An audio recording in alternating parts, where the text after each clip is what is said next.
থেকে। কাপড় বদলাচ্ছি, ভেতরে আসবেন না। তার মানে বুয়া কাপড় চেঞ্জ করছে, এটাই তো আমার জন্য মোক্ষম সুযোগ। আচ্ছা আমি ভেতরে আসি, তুমি আমার সামনে কাপড়টা চেঞ্জ করো।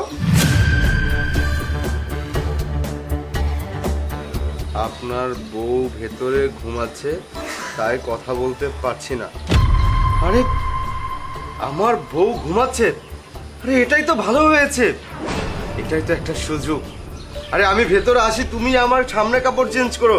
তুমি আর আমি যা করব কেউ দেখবেও না, বুঝবেও না, দুজনে মিলেই মজা মাস্তি করব। আমি আসছি, আমি আসছি, দাঁড়ান। শিট, এটা কোনো কথা হলো? আমি আসতে চাইলাম আর তুমি বলছো আমি আসছি, ভালো লাগে না এসব। রাসেল তুমি কোথায়? এই চুপ চুপ, আস্তে কথা বলো। কবিতার ঘুম মনে হয় পাতলা হয়ে গেছে। আচ্ছা তুমি একটা কাজ করো, বিছানার উপরে আমার ফোন মানিব্যাগ আছে, ওগুলো নিয়ে আসো, যাও।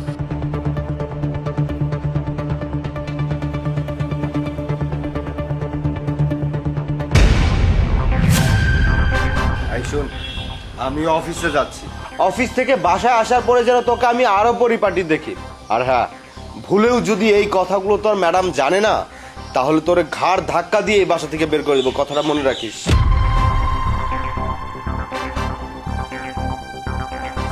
দেখছেন ম্যাডাম, স্যার আমার লগে কেমন ব্যবহার করে। আপনি যখন বাড়িতে না থাকেন তখন আরো জোর জবরদস্তি করে।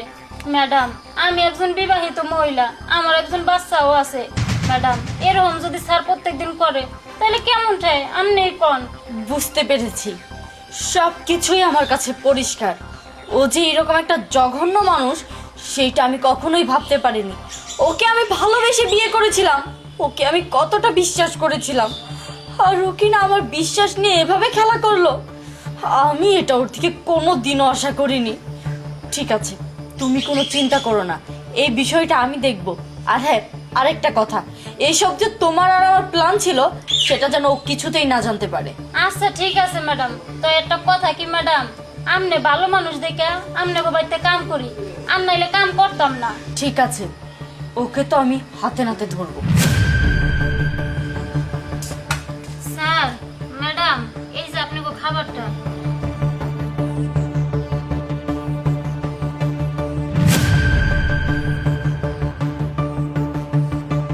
স্যার অনেক হয়েছে। এই 2 টাকার চাকর হয়ে তুই এত চিৎকার চেঁচামেচি কেন করছিস? দেখেন স্যার, আপনি অনেকক্ষণ যাবত আমার সাথে খারাপ আচরণ করতেছেন, কিন্তু আপনি একটা জিনিস বোঝার চেষ্টা করেন না কেন? আমার বিয়ে হয়েছে, সংসার আছে, সন্তান আছে, আপনি তাও আমার লগে কেন এরকম করেন? হাই হাই কবিতা, তুমি এইসব কি বুয়া রেখেছো? দেখো না কতটা ভয়ঙ্কর শয়তান। তোমাকে আগেই বলেছিলাম ওকে মাথায় তুলো না। দেখো এখন মাথায় উঠে নাচছে, তোমার স্বামীর নামে কেমন মিথ্যা অপবাদ দিচ্ছে। চুপ, আর একটি মিথ্যে কথাও তুমি বলবে না। তুমি কি ভেবেছো তুমি দিনের পর দিন অন্যায় কাজ করে যাবে আর সেটা আমি বুঝতে পারবো না? তুমি আমাকে যা খুশি তাই বলবে আর আমি সেটাই বিশ্বাস করব? তুমি আমাকে রেখে একটা কাজের মেয়ের সাথে শেষ পর্যন্ত ছি! ও এই বাড়িতে কাজ করে, ও আমাদের সবার সেবা যত্ন করে, আর তুমি দিনের পর দিন এই মেয়েটার সাথে অত্যাচার করছো। নিজের পার্সোনাল খাইশ মেটানোর জন্য এই মেয়েটার পেছনে একদম উঠে পড়ে লেগেছো। কেন করছো তুমি এসব? আরে তোমাকে তো এখন আমার স্বামী ভাবতেই ঘৃণা লাগছে। তোমার মতো একটা মানুষকে আমি ভালোবেসে বিয়ে করেছিলাম, তোমাকে আমি এত বিশ্বাস করেছিলাম, আর তুমি কিনা শেষ পর্যন্ত ছি! আরে এখন তো দেখা যাচ্ছে এই বাড়িতে কোনো মেয়ে মানুষই সেভ না, কারণ তুমি তাদেরকে শান্তি মতো থাকতে দিবে না, তাদের দিকে কোন নজর দিবে। আজকে এই কাজের মেয়ের দিকে দিয়েছো, কালকে তুমি আমার বোনের দিকে দিবে, পরশু রাস্তার একটা মেয়েকে দিবে। এভাবে কি চলবে বলো? কবিতা, তুমি সামান্য একজন বুয়ার কথা বিশ্বাস করছো, আমার কথা বিশ্বাস করছো না। সামান্য একজন বুয়ার কথা শুনে তুমি আমার গায়ে হাত তুললে, তোমার স্বামীর গায়ে হাত তুললে। তুমি জানো এটা কত বড় একটা শয়তান।